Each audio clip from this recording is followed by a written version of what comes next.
अभी तक हमने देखा था कि ये जो सूफीज थे उनको लोगों को लगने लगा था कि इनके पास मिराक्युलस पावर्स हैं, ये बहुत अच्छे हैं, इनकी पावर्स से, इनकी ब्लेसिंग से हमको बेनिफिट होगा। राजा लोग भी सीधे सीधे इनकी बात नहीं मानते थे, अपना रिलेशन जो था उसको डिस्क्लोज करके नहीं रखते थे कि हम सूफीज को से हमारा डायरेक्ट रिलेशन है। कुछ रूल्स अबाइडमेंट रहता था। जैसे ही टर्क्स लोग दिल्ली में आए, दिल्ली सल्तनत में उन्होंने अपना कब्जा जमाया, तो उन्होंने सूफीज को बोला कि आपको जो शरिया या उल्मा की लॉज हैं उनको फॉलो करना पड़ेगा। तो इन लोगों ने, सूफीज ने अपोज कर दिया कि नहीं। और सूफीज के अपोज करने का रीजन था क्योंकि जो इनके डिसाइपल्स थे, इनके जो सब्जेक्ट्स थे, वो ज्यादातर लोग नॉन मुस्लिम्स थे, क्योंकि ये कॉमन पीपल से कनेक्ट करते थे। तो कॉमन पीपल तो हर कास्ट का था, तो जो बेसिकली मेजोरिटी लोग नॉन मुस्लिम्स थे, उन्होंने ऑब्जेक्शन शुरू कर दिया कि नहीं, वील नॉट फॉलो उल्मा। तो जो सुल्तान थे उन्होंने फिर सूफीज को अलग करना शुरू कर दिया, और जो कि सूफीज जो अपना डायरेक्ट कनेक्शन बताते थे भगवान के साथ, और उनको एकदम एक्सक्लूड कर दिया कि ये तो जुरिस्डिक्शन को मानते नहीं हैं, ये शरिया को नहीं मानते हैं। तो सुल्तान्स ने एकदम डिक्लेयर कर दिया कि सूफीज एकदम अलग हैं, हमारे अंडर नहीं आते, इनको एक्सक्लूड कर दिया जाए। और ये भी बिलीव किया जाता है कि जो औलियाज थे, औलियाज आर लाइक जो मेजर पीर हुआ करते थे, जो इनके हेड्स हुआ करते थे, वो जब कई सारे पीर ऐसे हो जाते थे जो मर जाते थे, उनका मानना जाता था कि डायरेक्ट कनेक्शन हो गया। तो ये जो औलिया थे जिनका भगवान के साथ कनेक्शन माना जाता था, तो उनका जो मटेरियल और स्पिरिचुअल कंडीशन होता था ऑर्डिनरी ह्यूमन बीइंग्स का, उससे कनेक्शन रिलेट कर पाते थे। बेसिकली अगर कहा जाए तो ये जो औलिया लोग होते थे उनको एक इंटरमीडिएटरी माना जाता था कि ये ह्यूमन बीइंग्स को कनेक्ट करवा सकते हैं भगवान के साथ। और इसीलिए जो राजा महाराजा होते थे, तो औलिया कब बनते थे? जब वो मर जाते थे, चिश्ती लोग मर जाते थे, उनकी कब्र बनती थी, तो उनकी जो जगह होती थी रहने की जगह, उसको पिलग्रिमेज टाइप बना दिया जाता था। तो इसीलिए ऐसा माना जाता था कि ऑर्डिनरी पीपल को कनेक्ट करवा सकते हैं भगवान के साथ। इसीलिए राजा महाराजा लोग जो थे वो ये चाहते थे कि जहां पर इनकी जो विसिनिटी है, जो इनका एरिया है सूफी सेंट्स का या सूफी श्राइन्स हैं, जो मॉस्क्स हैं इनकी, या इनके जो हॉस्पाइसेस हैं, वहां पर उनके टोम्स बनवाए जाएं। तो राजा महाराजा चाहते थे कि उनकी श्राइन्स या हॉस्पाइसेस के पास राजाओं के टोम्स बनवाए जाएं, जिससे कि उनका भी डायरेक्ट कनेक्शन भगवान से हो जाए। और ये हिस्ट्री में है काफी जगह कि सुल्तान्स का और सूफीज के बीच में कई चीजों को लेकर कॉन्फ्लिक्ट्स हमेशा रहते थे। एक मेजर कॉन्फ्लिक्ट का रीजन तो ये था कि सूफीज उल्मा को फॉलो नहीं करते थे, और ये था कि दोनों की ही अथॉरिटी चलती थी।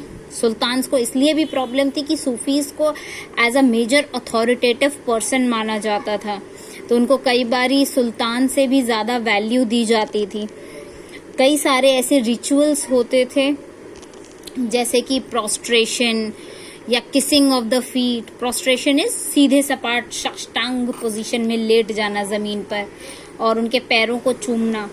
तो ऐसे ऐसे करके उनको डिवोशन उनकी तरफ, उनको प्रेज किया जाता था सूफीज को, कि अगर ये सूफी दिख गया, चिश्ती जी साहब दिख गए, तो जमीन पर लेट के उनके पैरों को चूमते थे, जो कि राजाओं के साथ नहीं किया जाता था। तो इस वजह से सुल्तान्स का उनसे क्लैशेस रहते थे कि उनको ज्यादा रिस्पेक्ट दिया जा रहा है।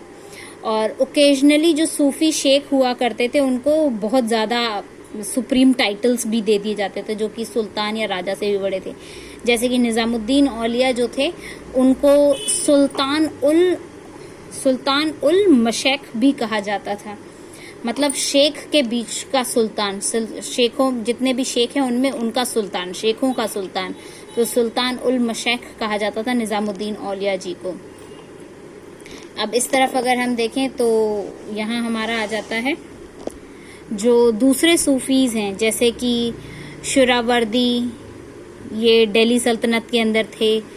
या नक्शबंदी, ये मुगल्स के अंडर में थे, ये भी स्टेट के साथ कहीं ना कहीं कनेक्टेड थे। इनका जो एसोसिएशन है वो चिश्तीस की तरह नहीं है। इन सूफीज का कनेक्शन चिश्ती से थोड़ा सा डिफरेंट है, क्योंकि सूफीज क्या करते थे, कोर्टली ऑफिसेस को कई बार एक्सेप्ट कर लेते थे कि जो इनको कोर्ट्स में जो चीजें अप्रूव की जा रही हैं या दी जा रही हैं उसको ये एक्सेप्ट कर लेते थे। अब आता है डिक्लाइनिंग अ रॉयल गिफ्ट। तो ये एक किस्सा है, निजामुद्दीन औलिया की हॉस्पाइस में हुआ था, शेख निजामुद्दीन औलिया की हॉस्पाइस में हुआ था।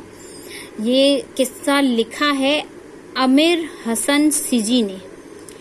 इनका कहना है कि 1313 में जब ये निजामुद्दीन औलिया के वहां मिलने गए हुए थे तो उनको चिश्ती साहब सामने दिखाई दिए और वहां पर इनको मौका मिला था शेख निजामुद्दीन औलिया से मिलने का, उनको चूमने का।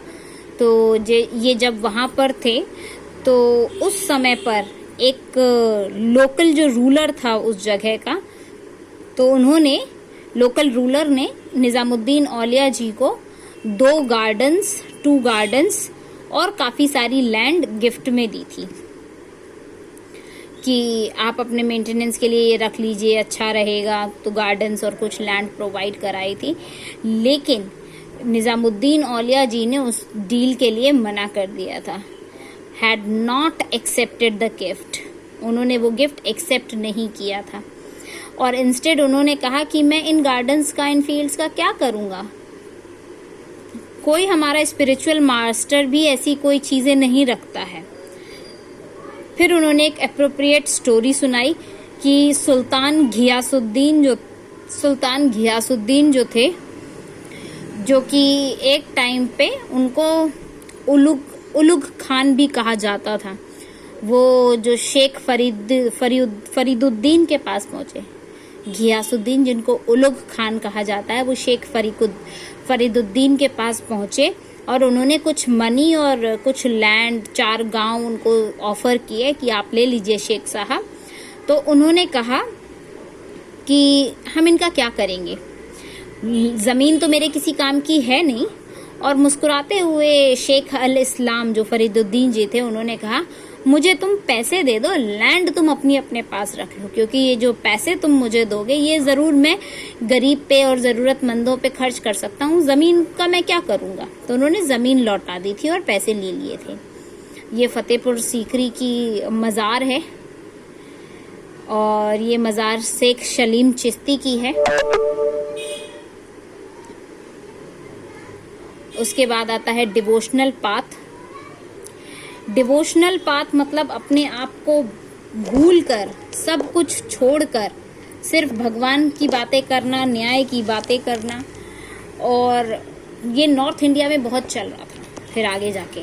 तो इसमें 3 नाम मेजर आते हैं जो हमें पढ़ने हैं अपने सिलेबस में। That is Kabir, one is Mirabai and let me see the second one, who is he, Guru Nanak Dev ji, बाबा गुरु नानक जी। तो 3 हमें पढ़ने हैं इसके अंदर। अच्छा, अब कबीर के बारे में अगर हम बात करें तो कबीर जो देखने में मिलते हैं वो 14th-15th सेंचुरी के बीच के मिलते हैं और बहुत आउटस्टैंडिंग एग्जाम्पल्स मिलता है। जो संत कवि थे, इनको संत कबीर भी कहा जाता था क्योंकि ये एक सेंट थे और ये कवि भी थे, इसलिए संत कवि कहा जाता है, संत कबीर दास भी कहा जाता है। और हिस्टोरियंस ने जब रिकंस्ट्रक्ट करने की कोशिश की उनकी लाइफ को, उनकी कॉम्पोजिशंस के माध्यम से, कि हेजियोग्राफीज हैं उसके हिसाब से बनाकर देखें कि कैसी उनकी लाइफ रही होगी, कैसे थे, कैसे रहा करते थे, क्या सिखाया करते थे।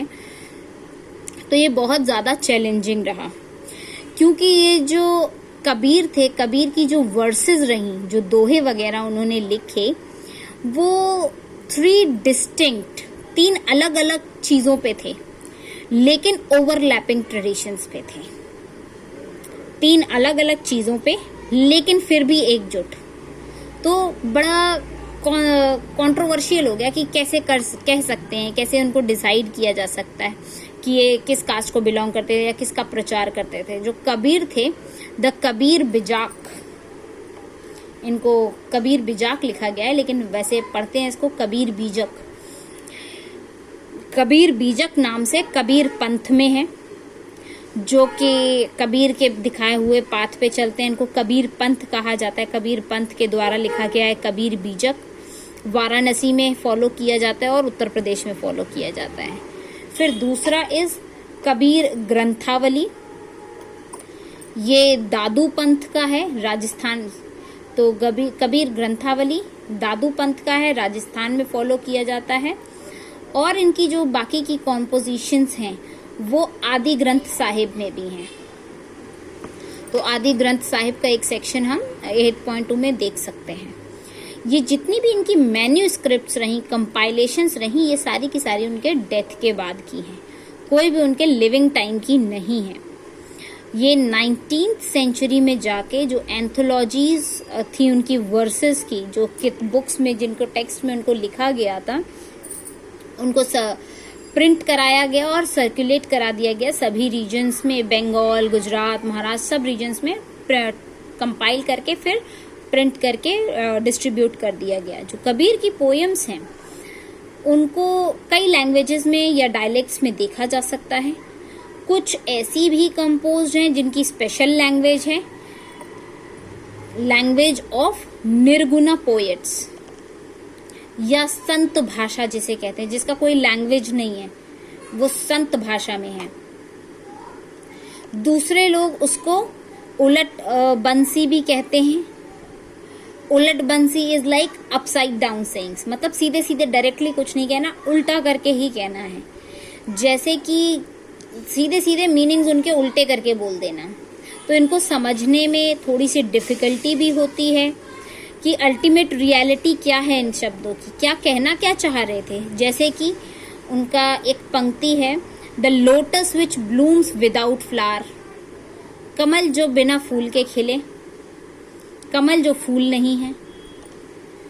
Fire ranging in the ocean, समुद्र में उड़ती हुई बढ़ती हुई आग, मतलब कमल है तो वो फूल कैसे नहीं है, ओशन में आग कैसे लग सकती है।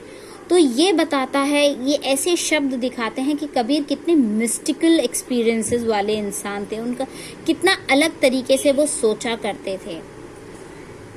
और अगर ट्रेडिशंस की बात करें तो वो अल्टीमेट रियलिटी को दर्शाते थे। उनकी जो राइटिंग्स हैं, उनकी जो वर्सेस हैं, दे शो द अल्टीमेट रियलिटी की इस समय क्या चल रहा है। जैसे इसमें इस्लाम भी आता है, उन्होंने अल्टीमेट रियलिटी में समझाया, जैसे कि अल्लाह, इस्लाम में उन्होंने अल्लाह, खुदा, हजरत और पीर को समझाया। उन्होंने अपनी जो वर्सेस हैं उसमें वेदांतिक ट्रेडिशंस को भी इंक्लूड किया, इस्लाम को भी इंट्रोड्यूस किया, वेदांतिक ट्रेडिशंस को भी यूज किया, इस्लाम को इंट्रोड्यूस किया, यूज किया कैसे, अल्लाह, खुदा, हजरत, पीर शब्द यूज करके। वेदांतिक ट्रेडिशंस को यूज किया, जैसे कि अलख, निराकार, ब्राह्मण, आत्मन, इन शब्दों को यूज करके। ये तो वेद के हैं, ये हिंदुइज्म के टर्म्स हैं। दूसरे टर्म्स उन्होंने जो मिस्टिकल टर्म्स, कॉनेशंस जो यूज किए वो थे शब्द या शब्द, जिनको बोला जाता है कि उसमें गुरु नानक जी की लैंग्वेज में, उसमें गुरुमुखी में, तो शब्द का यूज किया, साउंड का यूज किया, शून्य का यूज किया, जो कि योगिक ट्रेडिशन से है। तो इनका बड़ा कंफ्यूजिंग रहा कि कोई ये पता नहीं लगा सकता था कि ये भाई किस चीज को फॉलो करते थे, किस कास्टिज्म को, किस रिलीजन को माना करते थे।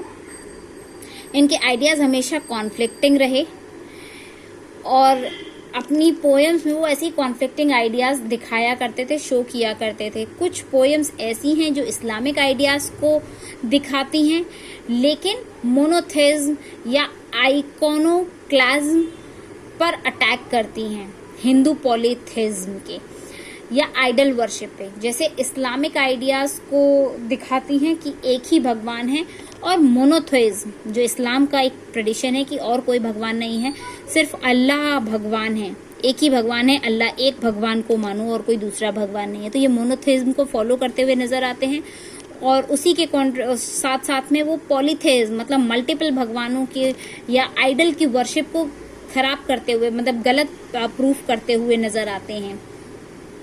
कुछ दूसरे यूज करते हैं सूफी कॉन्सेप्ट को, जैसे कि जिक्र या इश्क लव को एक्सप्रेस करने के लिए हिंदू प्रैक्टिस में, और इसको नाम सिमरन नाम दिया गया, यानी कि भगवान का नाम आप याद करते रहिए।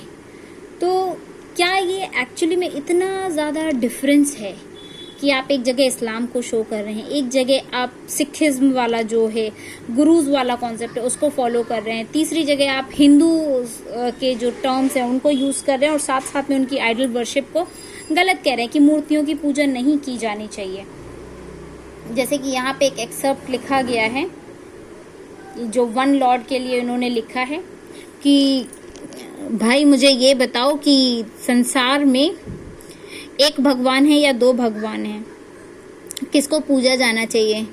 भगवान को तो हम कई नाम से बोलते हैं, अल्लाह, राम, करीम, केशव, हरि, हजरत। गोल्ड को आप अलग अलग तरीके से बना सकते हो, रिंग भी बना सकते हो, बैंगल्स भी बना सकते हो, बट क्या गोल्ड सेम नहीं है? क्या दोनों में ही सोना नहीं है?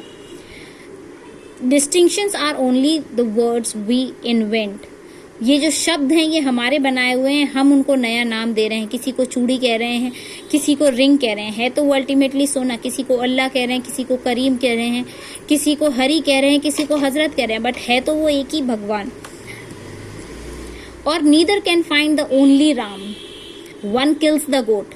और दोनों में से किसी को भी भगवान नहीं मिलने वाला है, क्योंकि एक गोट को मार रहा है और दूसरा काऊ को मार रहा है। दोनों को ही भगवान नहीं मिलने वाला। ना राम कहने वाले को भगवान मिलने वाला है, ना रहीम कहने वाले को भगवान मिलने वाला है, क्योंकि एक ने बकरे को मार दिया और एक ने गाय को मार दिया। क्योंकि ये कत्ल कर रहे हैं, मार रहे हैं किसी को, और ये बिना मतलब की लड़ाई में अपनी जिंदगी खराब कर रहे हैं। ऐसा कबीर का सिद्धांत था, ऐसा कबीर कहा करते थे। पर क्या एक्चुअली में ये सारी चीजें कबीर ने ही कही हैं? ये हम कभी नहीं बता पाएंगे। कोई सर्टेनिटी नहीं है। स्कॉलर्स ने इस चीज को एनालाइज किया, लैंग्वेज देखा, स्टाइल देखा, कंटेंट को देखा, जो कि हो सकता है कबीर का हो, बट इतना रिच कॉर्पस जो है इन वर्सेस का, जो इतना ज्यादा कलेक्शन है, इतना कंटेंट है, ये एक सोर्स ऑफ इंस्पिरेशन है जो कि क्वेश्चन करते हैं कि रिलीजन क्या है, सोशल इंस्टीट्यूशंस किसके होने चाहिए, कौन सी प्रैक्टिसेस चलनी चाहिए, डिवाइन गॉड को कैसे सर्च किया जा सकता है। उनके लिए ये एक खजाना है जिसमें से वो कुछ सीख सकते हैं, समझ सकते हैं कि लड़ाई करके कोई फायदा नहीं है। जैसा कि कबीर का आइडिया था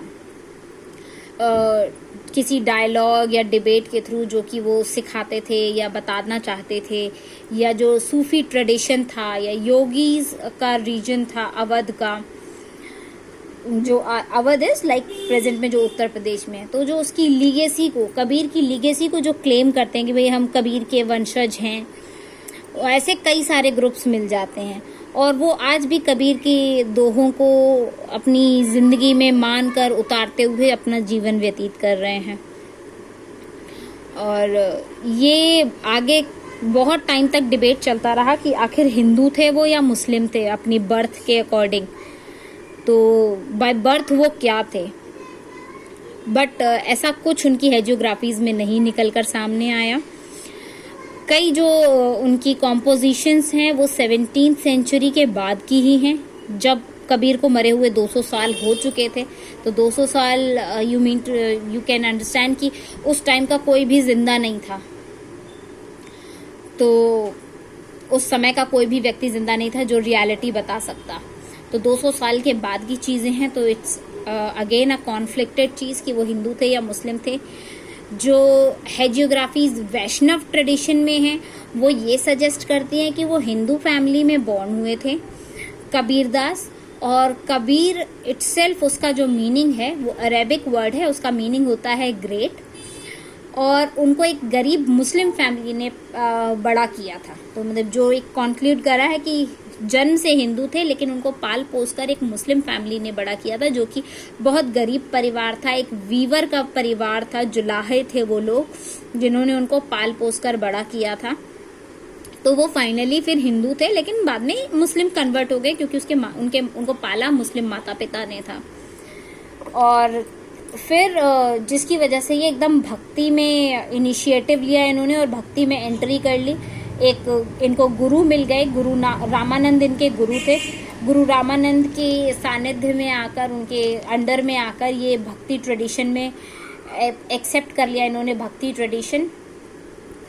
ऑल्दो ये जो कबीर की जो चीज़ें हैं, जो वर्सेस हैं, जैसा उनका वर्ड्स यूज़ करते हैं वो, जैसे गुरु या सतगुरु वर्ड यूज़ करते हैं, लेकिन उन गुरु या सतगुरु का कभी वो नाम यूज़ नहीं करते, स्पेसिफिक किसी को उन्होंने हाईलाइट नहीं किया है। हिस्टोरियंस ने ये चीज़ पॉइंट आउट की है कि ये बहुत डिफ़िकल्ट है बता पाना कि रामानंद और जो कबीर थे वो कंटेम्प्रेरीज थे, मतलब एक ही टाइम के थे या अलग अलग टाइम के थे, क्योंकि उनके बीच में कोई ऐसा टाइम फ्रेम नहीं मिलता है जो उनको कनेक्ट करता हो। So while traditions linking the two can not be accepted at face values, ये नहीं कह सकते कि दोनों एक ही टाइम फ्रेम के थे, एक ही टाइम में जिंदा थे। और लेकिन ये है कि कबीर ने ओवरऑल बहुत लंबी लेगेसी चलाई है, उनकी लेगेसी अभी भी चली आ रही है लेटर ऑन जनरेशन्स तक, आज भी वो कंटिन्यूड है। अवध में कबीर के आज भी वंशज हैं जो कहते हैं हम कबीर के वंशज हैं, और उनके जो थॉट्स थे उनको फॉलो करते हुए नजर आते हैं। So in the next video we'll study about Baba Guru Nanak.